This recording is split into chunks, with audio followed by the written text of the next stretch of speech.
everybody, welcome back to my channel. In today's video we are doing our August reading wrap-up. So I was pretty busy the first part of August. I was babysitting my two nieces, and so I didn't really have time to read the first part of August. And actually I did not read at all any books until August 20th, and I still managed in those like 10 or 11 days, the last part of August, to finish 4 books. So I have those books to talk to you about today. But to start, I want to talk to you about a DNF, and that was Gingham Mountain by Mary Connolly. And I DNF this for a few reasons. The first is that when I read the description and the cover, I kind of expected it to be like a really light, kind of fun read. And after getting home from like my brother's house babysitting my nieces, I was really tired and I was kind of in the mood for something super light. But it ended up being a little bit heavier than I was expecting. Like, it dealt with specifically topics of abuse and stuff, and I was like, I'm just not in the mood for something this heavy, so I put it down. Also,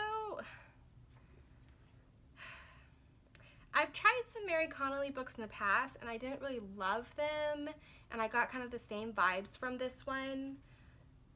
Some of her characters just seem really extreme to me, and by that I mean they seem kind of more like caricatures than characters, if that makes sense. And I'm not trying to be like rude or anything. Like, I think she's a good writer. They do things very, very extreme. Like, for example, in one of the side characters, one of the side couples, like, the woman tells the man that she's pregnant and he like runs screaming into the woods, and I'm like, who runs screaming into the woods when they get news? Like, I don't understand it. It just seems really kind of outlandish to me, and I don't really like super outlandish characters. And so yeah, I just wasn't feeling it with this book. So I put it down. So that was my DNF. The first book that I finished was actually Return to Boone's Hollow by Vogel Sawyer. It is the sequel to The Librarian of Boone's Hollow, which I really enjoyed. The Librarians of Boone's Hollow. It's been quite a while since I've read it, and I've been meaning to get to the sequel, and I finally did. I only gave this one 3 stars. It was fine. It was well written and everything. But it kind of felt to me like more of like a really extended epilogue than a novel in itself. And I felt like there's a few years that pass between the novels, and I feel like we missed a lot of information, especially considering like the main girl, because she's courting this guy, but in the first novel, this same guy was like courting her best friend, and now when we open up this novel like 2 years later, he and the main girl are in this courtship, and they never really mention what happened between him and so the main girl in this novel, her name is Bettina. So in the first novel, this guy Shay was courting Bettina's best friend, and yet when we start this novel, Shay and Bettina are courting, and we never really hear what happens between Shay and that other girl, like why they broke up, how he went to courting Bettina, and it felt kind of disjointed, like we missed something in the middle. And then the rest of the story just felt like a really, really long epilogue to The Librarians of Boone Hollow rather than a novel in itself to me. But it was still well written and it was good, so I gave it 3 stars. Then I read The Cost of the Crown by Crain, which I gave this one 4 stars. It is the first book in the Royals of Andalar series. I'm actually on the launch team for the second book in the Royals of Andalar series this month in September. So I'm going to be starting to read that book called The Trials of the Title. Probably in the next few days I'll start reading it.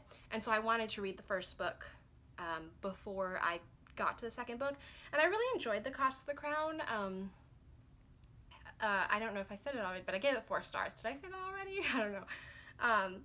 So The Cost of the Crown follows Alexander, and he is the crown prince of Andalar, but he's kind of like a hidden prince.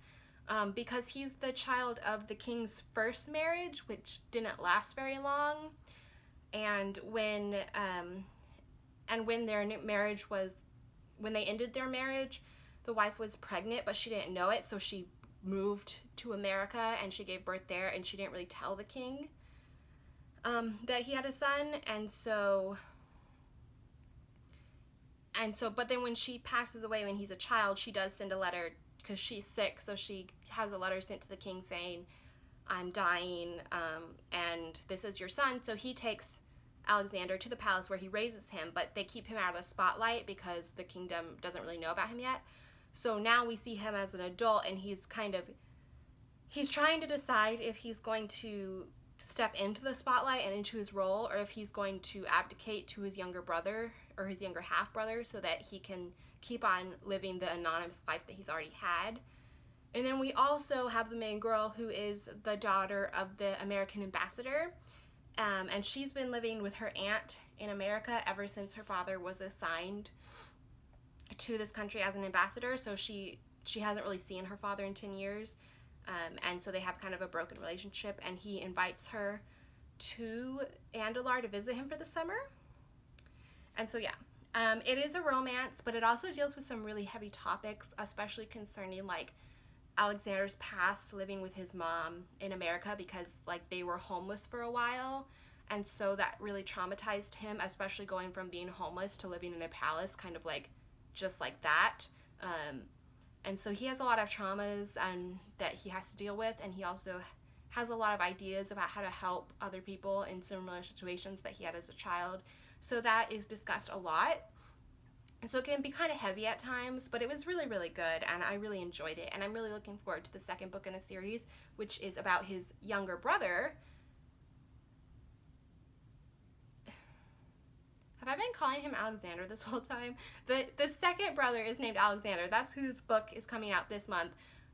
The Crown Prince is named Aiden. Aiden is the main character of The Cost of a Crown. I'm sorry. Apparently my brain's not working today. The first book is about Aiden, and the second book will be about Alexander. I'm really looking forward to Alexander's story. I really liked him as a character in The Cost of a Crown, so I'm looking forward to seeing him as the main character. And I will let you guys know more about that at the end of this month when I talk about it. So the other two books that I finished in August were two nonfiction books, which are helping me on my 2024 reading goals. The first one was How to Do Life with a Chronic Illness. This is really, really good. I have a chronic illness, and I found this book really helpful. I gave it 5 stars. I found it really, really good. I will say that the author is not a Christian, so some of her values don't necessarily match up with mine. Specifically in her chapter on, like, dating and relationships, I found a lot in that chapter that I disagreed with. But I still gave it 5 stars because, you know, I knew going in that she was not a Christian, so I can't necessarily expect her values to match mine since my values are biblically based. And so I don't hold it against her that we don't share the same values, and I still found a lot of the information in here really, really helpful. So I gave it 5 stars. And then the other book that I finished was She Believed He Could, So She Did by Beresford. And this is a nonfiction Christian book, and it was so, so good. I was actually on the launch team for this book way back at the beginning of the year, and I just never got to finish it for a variety of reasons that I won't delve into here. But I finally did finish it, and it was so good. I gave it 5 stars. There's so much in our culture in today's world that is not biblical, especially when it comes to, like, empowerment and, you know, feminism and stuff. And when you hear these things on the surface, they sound really good, but then when you start thinking about them and delving deeper in them, you're like, wait, this does not really match up with the Bible. And she really dives into all of those things here, and we take a closer look at them, and it's so good. I would recommend it to anybody. So those are the 4 books that I read in August. Thank you so much for joining me, and I know that I haven't made a video wrapping up my July and August readathons yet, and I promise that is coming soon. I also have a really special announcement that's coming soon, so stay tuned for that. And I will see you in the next video.